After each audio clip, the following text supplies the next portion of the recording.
no one showed up for my son's heart procedure. Not my parents, not my sister, not even those who promised they'd always be there. I sat alone in the cold waiting room, clutching a styrofoam cup of coffee that had long gone cold. My son Liam was only 7, small for his age, yet braver than most adults I knew. He'd smiled before being wheeled into surgery, whispering, "It's okay, Mom. You're enough." My name is Rachel Carter. I'm 35. And if you think this story ends with forgiveness, stay tuned. 3 days later, when the house was finally quiet and Liam was recovering, my phone buzzed. It was my mom. "We need $10,000 for your sister's wedding dress." She texted as if it were the most natural thing in the world. I stared at the message for a full minute. No apology, no "how's Liam?" Just another request, another expectation. For 4 years, I'd been their emergency fund, their emotional buffer, their invisible provider. But this time, I didn't cry. I didn't argue. I simply sent $1 with a note. "Buy a veil. You'll need it more than a conscience." Then I opened my banking app and froze their shared access to every joint account I'd foolishly kept open for family convenience. 10 minutes later, Mom's call went unanswered. 2 hours later, Dad's message arrived. "What's wrong with you? This is family." I didn't reply to that either. But at 9:03 the next morning, the bank manager called. His tone was cautious, rehearsed. "Miss Carter, your parents are here in the branch. They're trying to withdraw funds from your business account." I smiled for the first time in days. "Tell them Rachel said family time is officially over." By the time I reached the bank, my parents were already there, sitting side by side like two offended royals, faces twisted in disbelief. Mom's voice cut through the lobby. "Rachel, what's this nonsense? We've been trying to access the funds for your sister's wedding. The manager says you froze everything." I walked past them, calm but steady, and greeted the manager first. "Thank you for calling me," I said. "Please ensure no transactions are made without my written consent." Dad's jaw clenched. "You're overreacting." I turned to him, my tone flat. "Overreacting? You ignored your grandson's heart surgery. You knew the date. You had the audacity to text me about a dress 3 days later?" Mom scoffed. "We assumed it was a minor procedure. You should have communicated better." Those words hit like static. That familiar shifting of blame, the same tactic they used my entire life. When they missed my graduation, it was, "You should have reminded us." When they forgot my birthday, it was, "You take things too personally." "Not this time, Mom," I said softly. "You've misunderstood my silence for submission. That was my fault." Dad leaned forward. "We're your parents. We built you. You owe us respect." "No," I replied, meeting his stare. "I owe my son's safety." The manager excused himself discreetly, sensing a storm that didn't need an audience. Mom lowered her voice. "Rachel, if you do this, you'll regret it. Family doesn't turn on family." I picked up my purse, the same one I'd bought with money they once borrowed and never returned. "You turned on me the moment you chose status over your grandson's life." And with that, I walked out, not in anger, but in closure. Outside, the air smelled cleaner than it had in years. That afternoon, I sat by Liam's hospital bed, watching his chest rise and fall with the rhythm of the machines. The world outside felt loud, but here it was still, fragile, sacred. He stirred, opening his eyes slowly. "Mom, did Grandma come?" My throat tightened. "No, sweetheart. She's busy with Aunt Claire's wedding." He blinked, too young to understand what kind of people skip a child's surgery but demand money for a dress. "It's okay," he whispered. "We have us." And somehow, those 3 words stitched something in me that years of therapy couldn't. When the nurse came in, she smiled softly. "He's recovering beautifully. Strong kid, like his mom." I smiled back, though part of me was already planning my next step.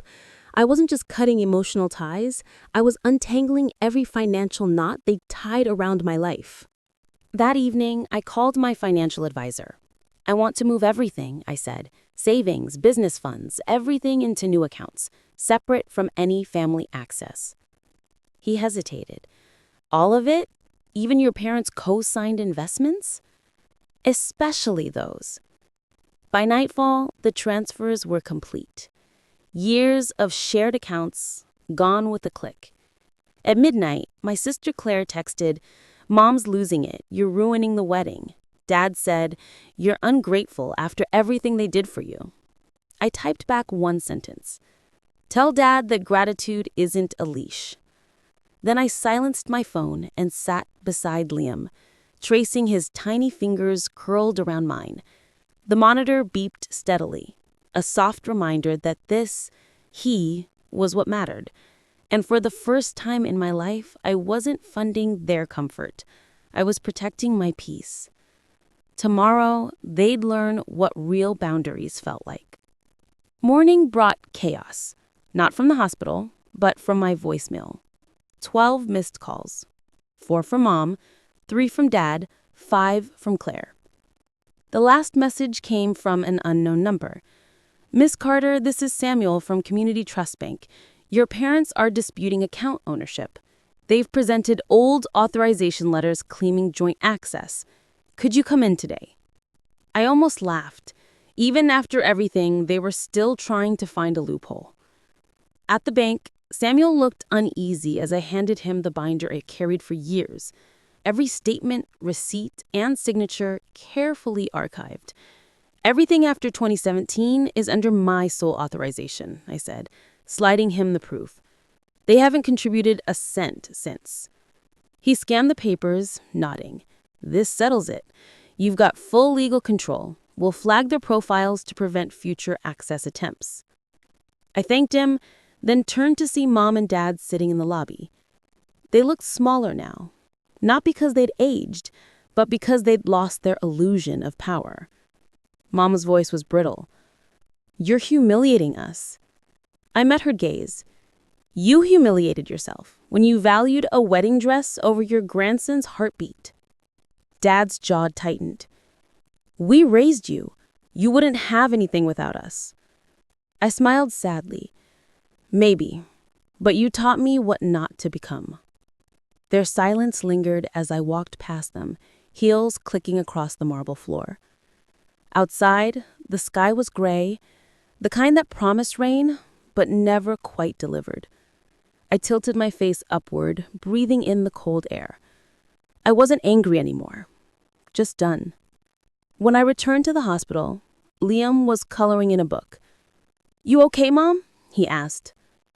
"Better than okay," I said, kneeling beside him. "We're building something new. Just us." He grinned. "Like a team. The best one." And this time, I meant it. 2 days later, a letter arrived. Handwritten, formal, laced with guilt. "Rachel, we didn't mean to hurt you. We just thought Claire's wedding was important for the family's image. You've always been so independent.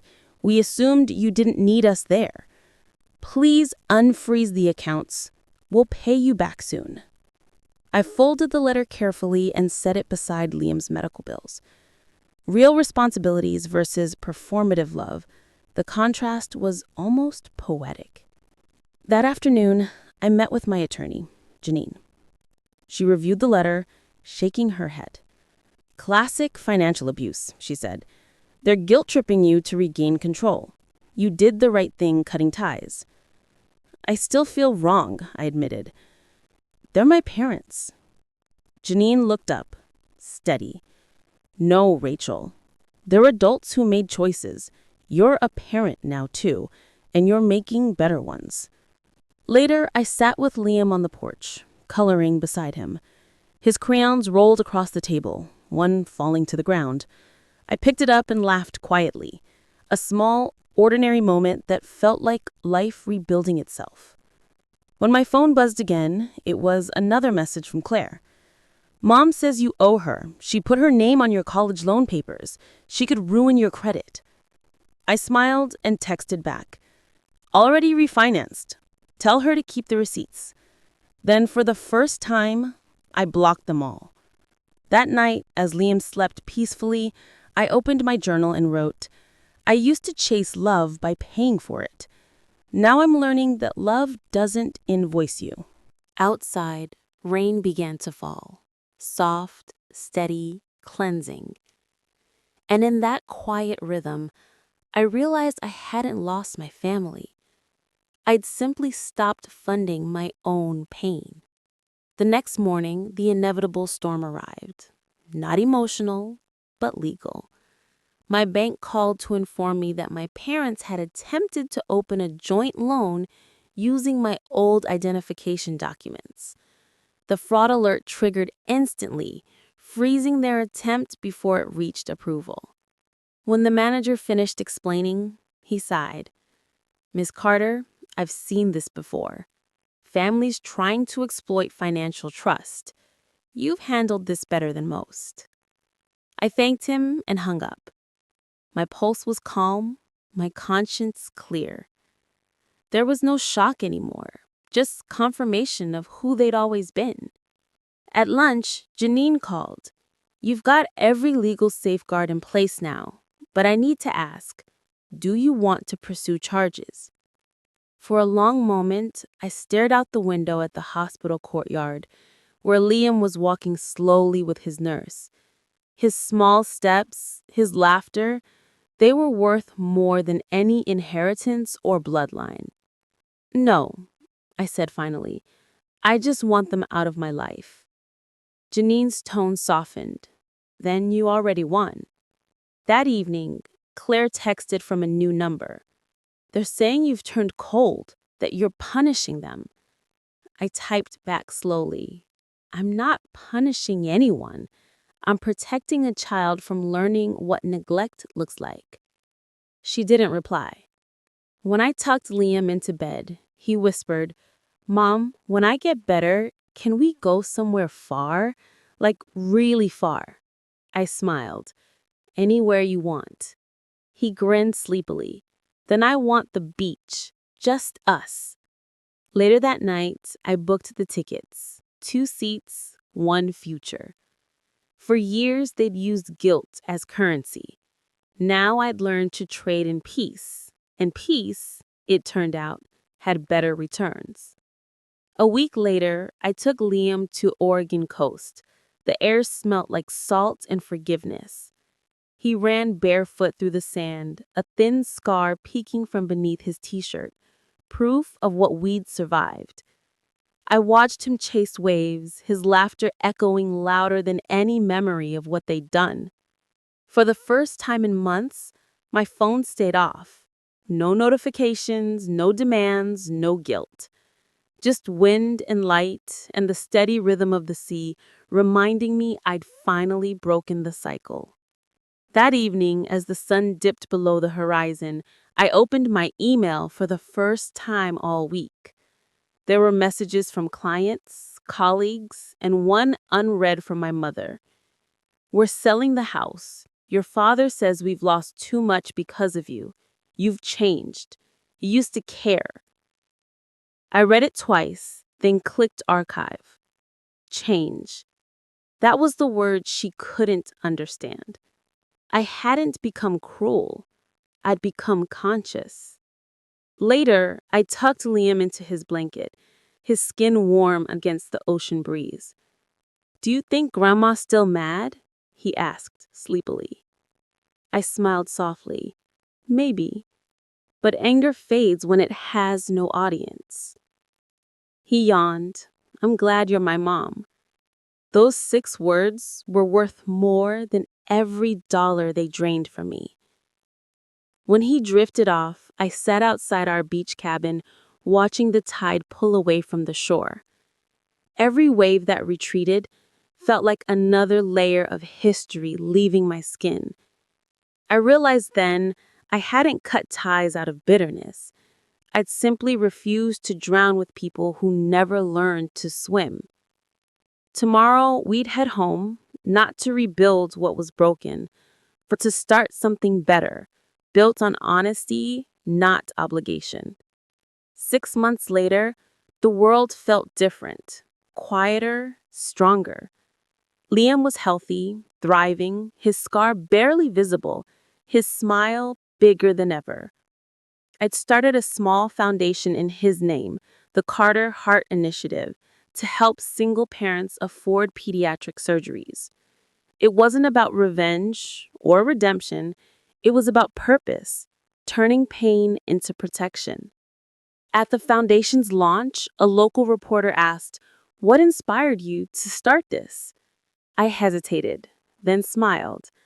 Once upon a time, no one showed up for my son.